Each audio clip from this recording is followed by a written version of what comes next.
Бесплатни мерења на очниот притисок кај граѓаните и пациентите со глауком. Стотина гостиварци го проверија очниот притисок во кампањата по повод Светската недела на глаукомот, која опфаќа група дегенеративни заболувања што причинуваат оштетување на очниот нерв и видното поле.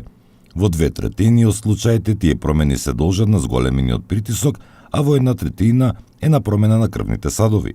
Па и денеска, како и претходните години, ние обележуваме Светската недела на глауком во сите градови на Република Македонија. Очна клиника презеде одговорност за Скопје и Гостивар и ние ова година сме тука да им овозможиме на нашите граѓани да мерат очниот притисок, со тоа што се детектират навремено можните или потенцијалните болесници од оваа болест.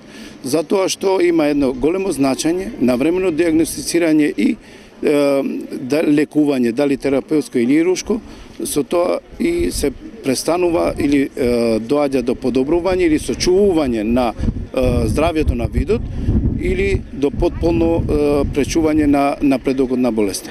Во зависност од видот, глаукомот може да помине скоро како старечко перде, без болка и други симптоми освен намален вид, недостатоци и намалување на видното поле.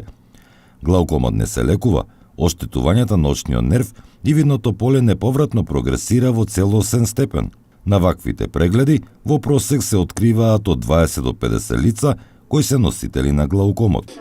Каде секоја година имало меѓу 20 и 50 тина случаи, од кои скоро 10 од таквите случаи на понатамошните исследувања се докажува дека боледуваат од глауком и тие се препраќаат во очна клиника за понатамошното лекување. Кога глаукомот се развива веднаш или непостојано после раѓањето, се работи за вроден глауком. На постара возраст се јавува и детски глауком.